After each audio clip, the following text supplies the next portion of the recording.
You know, dripping in finesse with my baby. Assalamu alaikum everybody, it's Akila Nihanda. So this video is very interesting. This is 5 tips on how to stay abstinent. I decided to be abstinent until marriage because it's just something that I always knew to do. In the beginning, it was a given, but as I'm getting older, it is now a choice. Number 1, know your why.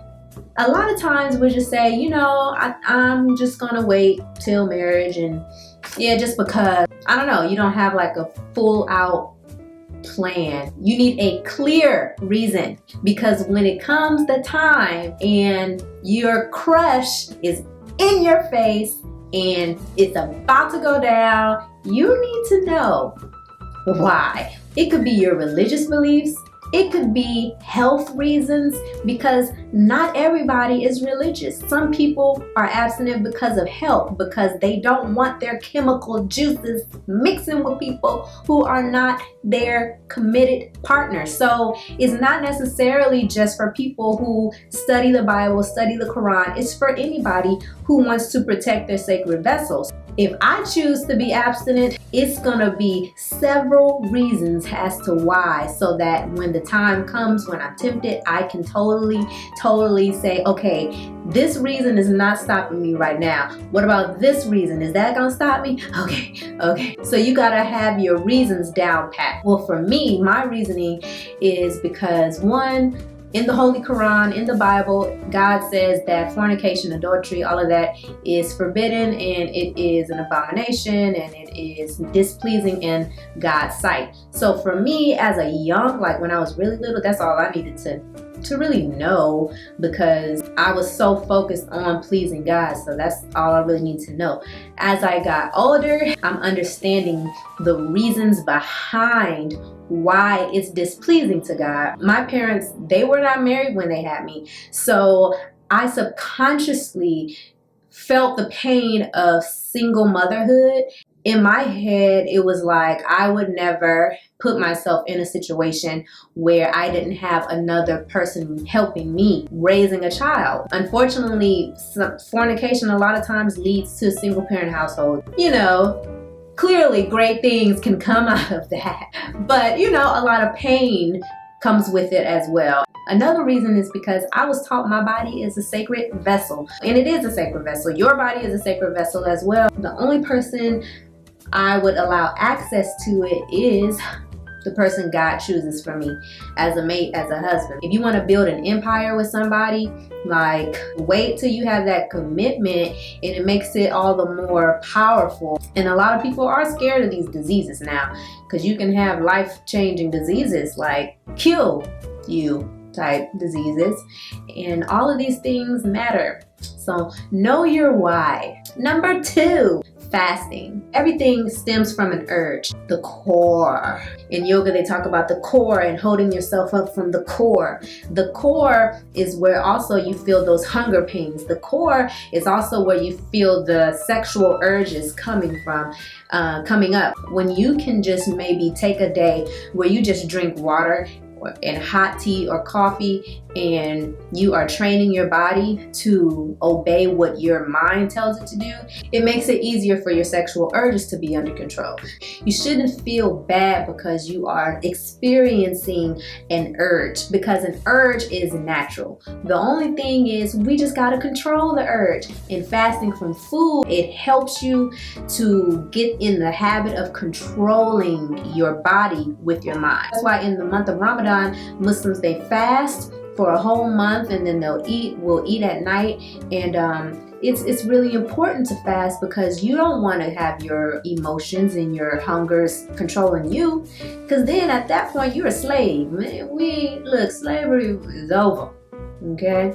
3, do not put yourself in tempting situations. A lot of times we think we're just so strong. A lot of times we think, okay, I can be alone with this guy, I could be alone with this girl, and nothing will happen. Even though we're both attractive, I do like that person, and I know they probably like me, but I have it under control.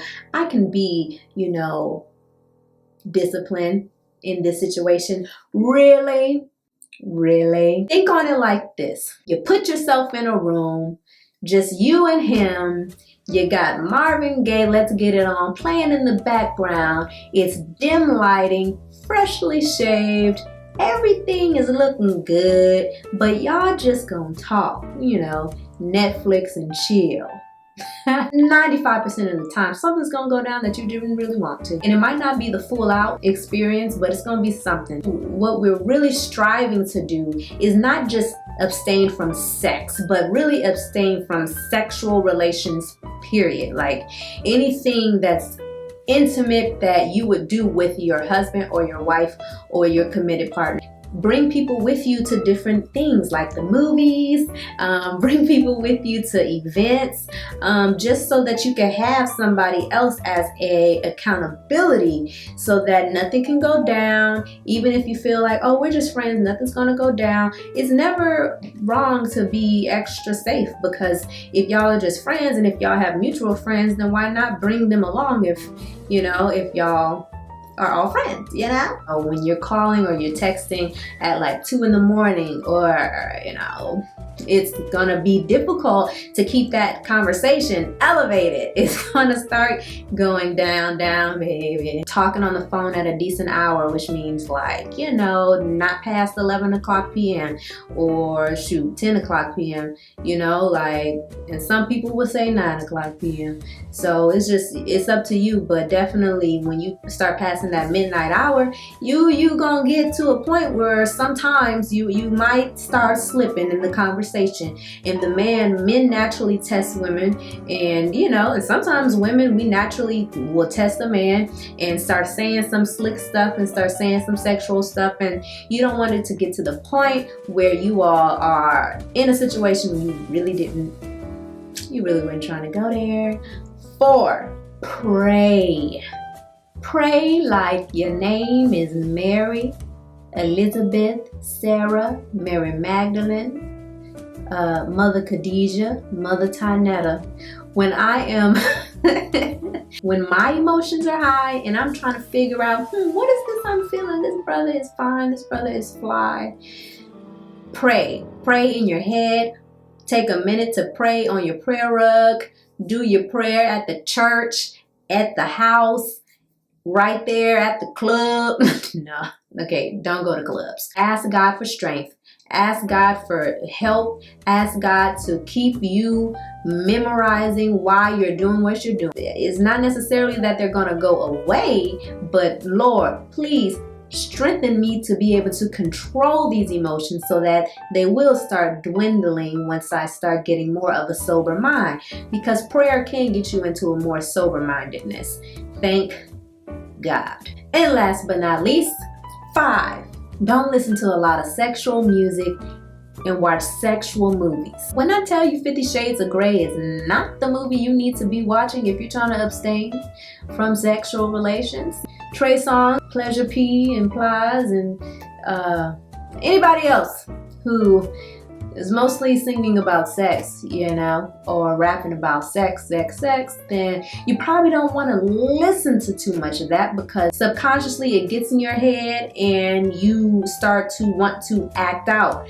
Whether you believe it or not, what goes into your ears are suggestions, and all you need is the right situation. And that song is not like the song is just going to start playing in your head, but the suggestion from the songs are going to start getting you into a place where you're already ready for whatever is supposed to go down, because you've been listening to the act. You've been listening to the ways to, soothe her, please him. You've been listening.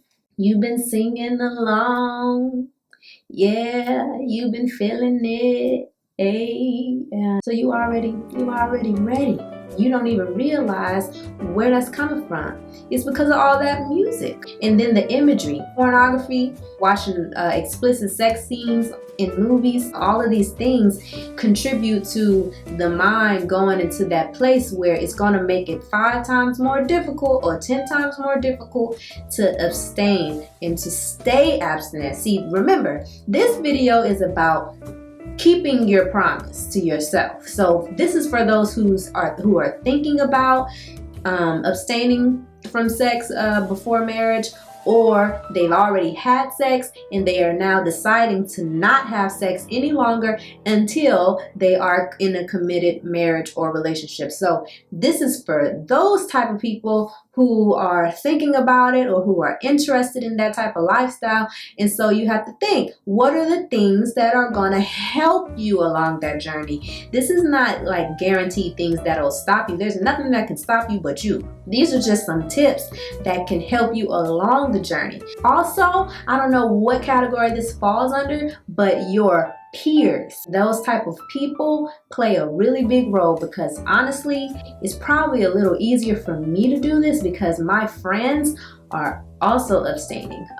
Most of my friends, not all of them, but my closest friends, my friend, I was about to call their names out. But one of my friends who just got married last year, she was a virgin before she got married. My other friend, she's in a courtship right now. She is a virgin.